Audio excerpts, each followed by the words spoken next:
another vlog. In today's video, I'm gonna make eggless mug cake. Sorry nga pala guys, dahil umuulan ngayon at alam kong naririnig nyo sa background. And medyo maingay din yung aking kapaligiran kasi nandito nga ako ngayon sa kusina at hindi ko naman makokontrol ang ingay sa ating paligid. So, dahil holiday nga today, I'm going to make something special. And dun sa mga nanonood na mga nakakakilala sa akin, alam nila na mahilig akong mag-bake. Pero paano naman yung ibang walang oven, diba? Tapos gusto rin nilang gumawa ng something special or gumawa ng homemade cake para sa inyo to. To find out kung paano ko ginawa ito, bago pa magsimula ulit ang ulan, please continue watching. Here is the ingredients that we need. 3 tablespoons all-purpose flour, 1/4 teaspoon baking powder, 3 tablespoons white sugar, 2 tablespoons cocoa powder, 3 tablespoons melted butter, 3 tablespoons milk, and the chocolate chips or any chocolate to add flavor. And syempre, kailangan din natin ng mga mugs. So, let's start! Chocolate nga pala ang flavor ng ating gagawing cake today. Sorry, hindi ko nga pala nabanggit na kailangan din ng mangkok or kahit anong paghahaluan ng ating mga ingredients. So, ayan, nilagay ko lang yung all-purpose flour. And isusunod ko na yung 1 teaspoon baking powder.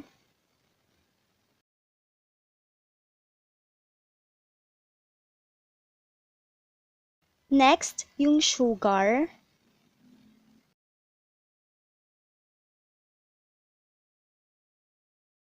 And then, yung cocoa powder.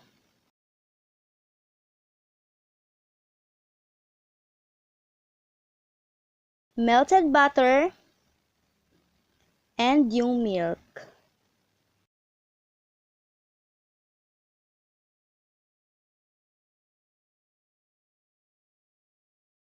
Mix everything together until it's all well blended.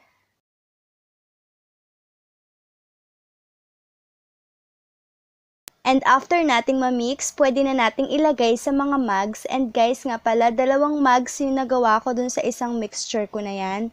Kasi medyo maliit lang yung mug ko. Pero kung yung medium size ng mug ang gagamitin nyo, siguro isang timplahan lang or isa lang ang magagawa para sa mixture na yan. And ilalagay ko lang yung chocolate na hiniwa-hiwa ko kanina dun sa gitna ng ating mixture. And guys nga pala, kahit anong chocolate pwede nyong ilagay. Ako kasi dark chocolate ang nilagay ko para mag-balance yung tamis niya. And pwede na natin siyang i-microwave.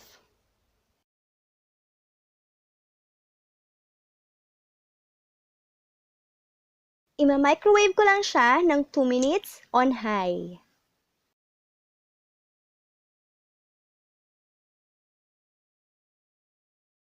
And after 2 minutes, tada! Meron ka ng mug cake.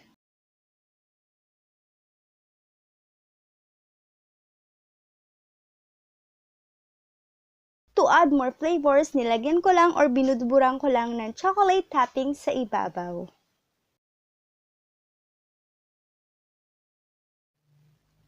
And there you have it! Yummy! Excited na akong tikman! Yum yum!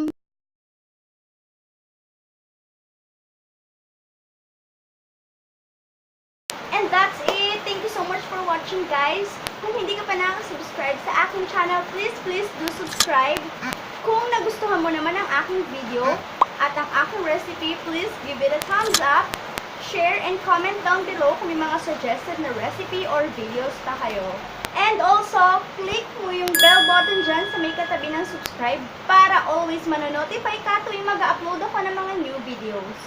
Follow mo din ako sa aking Instagram, Noemi Agustin F14. Happy holiday! Bye! See you on my next one!